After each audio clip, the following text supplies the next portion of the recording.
In the year 1000, a parrot opened its eyes in a coastal city of temples south of what is now Lima. A bird carried alive over the Andes into a place no parrot could ever survive on its own. It had never seen the forest where it was born. It would never see it again. Around it was not the green canopy of the Amazon, but a landscape of sand and stone and the gray Pacific, a place where no parrot had any business being alive. Somewhere behind it, hundreds of kilometers east, rose a wall of mountains higher than almost anything its species had ever crossed. It had been carried over them. It had been carried alive by human hands, across passes where the air thins and the cold bites, into a city of temples where its feathers were worth more than gold. Nobody knows the bird's name, if it had one. Nobody knows the face of the person who fed it. We know only that it was kept and cared for and fed the same food its keepers ate, and that when it died, its brilliant feathers were folded into an elite tomb at one of the holiest places in the Andean world. We call these birds parrots. We keep them in our homes. We teach them words. We treat them as bright, charming companions, and we tend to imagine their story as a simple one: tropical birds, plucked from jungles, sold into cages. For most of the last century, that was more or less the assumed history of the human relationship with parrots in the Americas, a tale of recent capture and recent trade. We were wrong about almost all of it. The real story is older, stranger, and far more deliberate than anyone had reconstructed, and it has only now begun to emerge from the chemistry of ancient feathers and the DNA locked inside them. This is what the DNA actually shows. For a long time, the deep history of parrots in the Andes was a story told mostly through art and assumption. Anyone who studied the pre-Hispanic cultures of South America knew that parrot feathers mattered. They appear woven into textiles, bundled into ceremonial offerings, depicted on pottery, and painted onto walls. The brilliant reds of the scarlet macaw, the impossible blues and yellows of the blue and yellow macaw, these were among the most prestigious materials a person in the ancient Andes could possess. On a coastline where the dominant colors were sand and sea and stone, a fistful of rainforest feathers was a flash of another world. The scale of that appetite is visible at the edges of the desert itself. In the dry south of Peru, at a site called Cahuachi in the Nazca drainage, archaeologists have recovered caches of macaw and parrot feathers, preserved by the aridity. Some still bound into the elaborate featherwork that draped ritual objects and the bodies of the dead: the Nazca, the Wari, the Moche, the Chimu. Across centuries and across cultures that never shared a single language, the same bright plumage kept surfacing in the places where a society stored what it held most sacred. Whatever else divided the peoples of the ancient Andes, they agreed on the value of a parrot's color. The assumption that grew up around these feathers was reasonable enough. The Andes and the Pacific coast are not parrot country. These are birds of the lowland tropical rainforest and the palm swamp, the hot, wet green interior on the far side of the mountains. So when feathers turned up in coastal tombs and highland shrines, the natural explanation was trade in the feathers themselves. Hunters in the Amazon, the thinking went, would take the birds for their plumage, and the feathers alone would travel west, passed hand to hand along exchange routes, light cargo moving across a hard landscape. The birds stayed in the forest. Only the color crossed the mountains. There was good evidence behind this picture. Feathers are light, durable, and easy to carry. A live macaw is heavy, loud, hungry, and prone to dying on a journey that would test a healthy human. It seemed obvious which one a trader would choose to move, and the Andes are not a minor obstacle.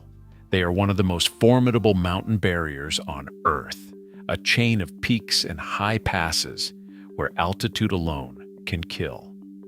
The routes a traveler would take between the eastern lowlands and the coast climb through ground that sits above 4,000 meters, terrain where oxygen runs thin enough to leave an unacclimated body gasping, and where night temperatures drop below freezing, even in the tropics. To imagine carrying a delicate rainforest bird alive over that wall, keeping it fed and warm and breathing for the weeks such a journey would take, seemed to stretch credibility.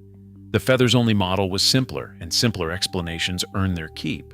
But the feathers-only model rested on an assumption nobody had truly tested, that the feathers in those coastal tombs had grown on birds still living in the rainforest. Nobody had asked the feathers themselves where their owners had been eating and what they had been eating in the weeks before they died. Nobody had read the chemical diary written into each barb as it grew. The whole edifice of assumption stood on a question that had simply never been put to the evidence directly. And when it finally was, the answer pointed somewhere nobody had expected. In a study published in March 2026 in the journal Nature Communications, an international team set out to do exactly that. The work was led by Dr. George Olah, a researcher affiliated with the Australian National University and King's College London, and it focused on a remarkable set of parrot feathers recovered from an intact, elite masonry tomb at Pachacamac on the Peruvian coast. Pachacamac was no ordinary place. It sat in the valley of the Lurin River, a short distance south of modern Lima, and for more than 1,000 years, it drew pilgrims from across the Andean world to consult its oracle and honor its deity. It was one of the preeminent religious centers of the entire region, a pilgrimage site of enormous prestige whose authority outlasted the rise and fall of states around it. And the tomb in question was associated with the pre-Inca enigma culture that flourished during the late intermediate period, roughly 1000 to 1470 of the Common Era. These feathers were buried before the Inca Empire existed. The team did not simply look at the feathers. They interrogated them on 3 fronts at once. They sequenced ancient DNA from the feather samples to identify exactly which species the birds belonged to and where those lineages came from. They ran stable isotope analysis on the carbon and nitrogen locked into the keratin, a chemical record of diet.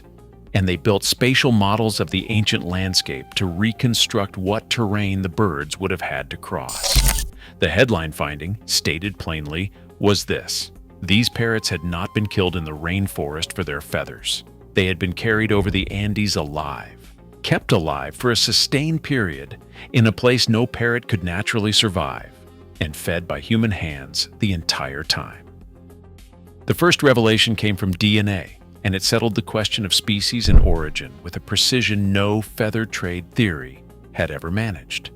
The genomic data identified 4 distinct Amazonian parrot species among the feathers: the scarlet macaw, the blue and yellow macaw, the red and green macaw, and the mealy Amazon. Every one of them is a bird of the lowland tropical rainforest and the palm swamp, found today only on the eastern side of the Andes. There was no ambiguity, no possibility that some hardy highland relative had supplied the plumage. The feathers came from the deep interior, from the green world on the far side of the mountains. It helps to picture the 4 of them. The scarlet macaw is nearly a meter of crimson and gold and blue, a bird whose wingspan rivals an eagle's. The red and green macaw is its darker, larger cousin. The red deepened toward blood, with thin lines of green feathering its face. The blue and yellow macaw splits the difference, sapphire above and saffron below, as if someone had divided the sky from the desert and stitched them together. The mealy Amazon is the quiet one, a stocky green parrot dusted with a pale bloom, the kind of bird whose subtlety only registers once the macaws have stopped shouting for attention. 4 species, 4 corners of the rainforest palette, all of them assembled in a single coastal tomb where none of them could have flown on its own. But the genetics revealed something subtler and stranger than mere identity. When the team examined the genetic diversity within the samples, they found it was high. The birds were not closely related to one another, not the uniform output of a single captive flock bred in one place over generations. That pattern was the signature of wild populations, animals drawn from a broad, genetically varied source. The phylogenetic and haplotype analyses placed the ancient macaws and Amazon parrots squarely with subspecies and haplogroups found today in the eastern regions of Peru and the broader sweep of South America. These were wild-caught birds, taken from the living forest, not bred in coastal aviaries. The people of the ancient Andes were reaching deep into the Amazon and pulling out wild parrots. But here is where the story becomes strange. The DNA said rainforest. The chemistry said the opposite. When the team ran the stable isotope analysis on the feathers, the carbon and nitrogen values told a story that should have been impossible for a rainforest bird. A feather is not inert. As it grows, it locks in a chemical snapshot of whatever the animal was eating at that moment, and that snapshot persists for centuries.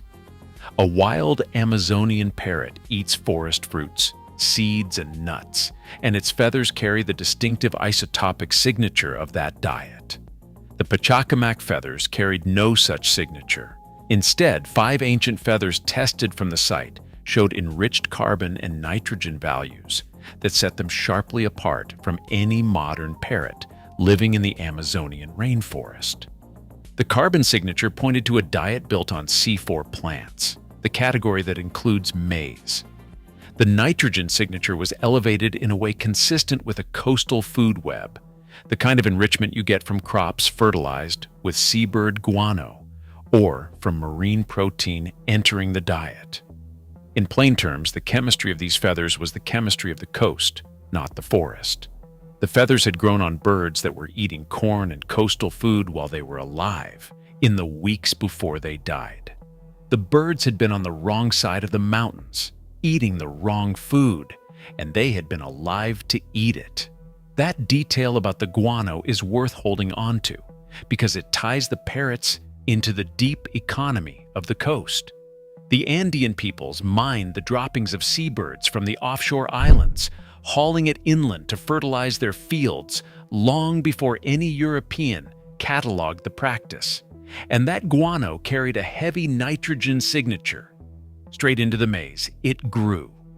When that maize was fed to a captive macaw, the bird's own feathers inherited the signature secondhand. The chemistry in those barbs is, in a real sense, a fingerprint of the entire coastal system. The islands, the birds that fouled them, the fields enriched by the harvest, and the hand that carried a fistful of that corn to a parrot from the other side of the world. And here, the story becomes darker, or at least more demanding of the imagination. Because if the feathers grew on a coastal diet, then the whole feathers-only model collapses. The birds were not killed in the Amazon, and stripped of their plumage, they were transported alive across one of the harshest mountain barriers on Earth, and then kept alive on the coast long enough to grow new feathers fed entirely by human hands. Dr. Olah put it directly. The analysis revealed that the parrots were fed the same nitrogen-enriched diet consumed by their captors, a clear sign of prolonged care after their removal from the rainforest. These were not feathers that happened to arrive at Pachacamac. These were birds that had been carried, sheltered, and tended. The team's spatial modeling drove the point home and made the achievement of it almost unbelievable. They reconstructed the habitat suitability of the landscape 1,000 years ago, asking whether the western side of the Andes might once have been more hospitable to these species, whether shifting climate could have let parrots live closer to the coast. The answer was no. Their ancient habitat modeling confirmed that the western side of the Andes was just as inhospitable to these species 1,000 years ago as it is today. These are strictly rainforest dwellers, with a natural home range of only around 150 kilometers. They do not wander. They do not cross deserts or scale mountains on their own. Every one of those birds at Pachacamac had been moved, deliberately by people across terrain that the birds themselves could never have crossed and could never have survived unaided. Read that again. A wild macaw, a bird with a natural range of about 150 kilometers, was taken from the Amazon basin, carried up and over the Andes through high, cold passes, and brought down to the Pacific coast, and it lived. It lived long enough to molt and regrow feathers on a foreign diet. This was not a single desperate experiment. The presence of 4 species, drawn from genetically diverse wild populations, points to something sustained and organized, a long-distance trade in living animals that linked the Amazonian lowlands, the highland passes, and the Pacific communities into a single network of exchange. Centuries before, the Inca welded the Andes into an empire. The DNA cannot tell us exactly how they did it. It cannot show us the cages or the carrying baskets or the relays of people who passed the birds from hand to hand across the mountains. It can only tell us that the birds arrived alive, that they were fed and kept, and that the people who did this regarded the effort as worth it. And the effort was extraordinary. Consider what it means to keep a tropical parrot alive on a forced march over the Andes. The bird must be protected from cold. Its body never evolved to face. It must be fed daily with food it will accept. It must survive altitude, exhaustion, and the stress of captivity. A macaw can live for decades and bonds intensely with its keeper, which means each of these birds may have ridden the mountains in the company of someone it knew, someone whose voice it recognized, for weeks on end. Each surviving bird at Pachacamac represents a chain of human care stretching back over the mountains and into the forest, a chain that could break at any link, and that someone judged worth maintaining for the sake of a living flash of color. The parrot story does not stand alone either. The same coastal tomb that held these tended Amazonian birds also held the remains of a very different creature. The Sabine's gull, an Arctic breeding bird that winters along the Peruvian coast and lived as a local resource within the rich, upwelling waters of the Humboldt Current. The contrast is stark and deliberate. One bird was a local catch, pulled from the abundant sea at the doorstep. The other was a treasure hauled across a continent's spine. In a single tomb, the ordinary and the extraordinary lay side by side, and the difference between them is the entire measure of how far the ancient Andean world would go to possess the color of the rainforest. The parrot we know today sits behind glass in a pet shop, or perched on a stand in a living room, and its story is told as if it began with European ships and modern cages. But the trade in living parrots across the Americas is far older and far deeper than that recent layer suggests. The pattern reaches well beyond Peru. Far to the north, in the deserts of the American Southwest, archaeologists found scarlet macaws buried at sites like Pueblo Bonito in Chaco Canyon and Pacuime in northern Mexico. Birds carried hundreds of kilometers from their tropical home, and, in some cases, bred in captivity for generations. The impulse that carried a macaw over the Andes had a twin a hemisphere away. Long before the Inca, long before any European set foot in South America, people across 2 continents were already moving these birds alive across deserts and mountains, sustaining them on borrowed diets, valuing them enough to bury their feathers with the elite dead. The parrot was a luxury animal in a network of exchange 1,000 years before the modern pet trade was even imagined. And the modern layer has been brutal in its own way. That same human appetite for parrots, the one that carried macaws over the Andes, has in the last 2 centuries helped make them the most endangered group of birds on the planet. Roughly 28% of all parrot species are now considered threatened, a proportion higher than almost any other major group of birds. and the pressure falls hardest on island species and on the brightly colored macaws and Amazons, most prized by collectors. The work on Caribbean parrots makes the long shadow of this even clearer. In a separate study published in the journal PNAS, researchers including Jessica Oswald extracted the first ancient DNA from Caribbean parrots, working with fossils and archaeological specimens thousands of years old, and compared them with the DNA of modern birds. They found that species long assumed to be endemic to single islands, found nowhere else, were in fact relics. They had once been far more widespread and diverse, and they had been whittled down over millennia. Cuban parrots, the study showed, once inhabited the largest island in the Turks and Caicos, where they are now entirely absent. These were what the researchers called dark extinctions, losses of diversity we did not even know had existed until ancient DNA revealed it. The parrots we have are the survivors of a long erasure, fragments of a richer world. That human movement and human appetite had already begun to thin out long ago. What does this mean for the parrot on the perch in your home right now, watching you with one bright, intelligent eye? It means that the bird beside you is the inheritor of one of the oldest and most ambitious animal traits in the Americas. The brilliant feathers that make it a prize today made it a prize 1,000 years ago. Prized enough that people carried its ancestors alive over the highest mountains they knew, fed them corn from coastal fields, and laid their plumage in the tombs of the powerful. The pet at your shoulder is not a recent novelty. It is a living continuation of a relationship that crossed the Andes before the Inca, a relationship built on the same dazzling color that has always made these birds both treasured and endangered.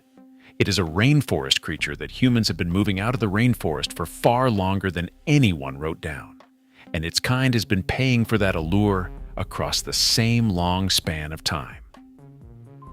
In the year 1000, on a coastal plain south of what is now Lima, a parrot opened its eyes far from the forest where it was born.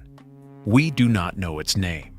We do not know the face of the person who carried it over the mountains, or who fed it corn from a coastal field, or who folded its feathers into a tomb at the holiest place they knew.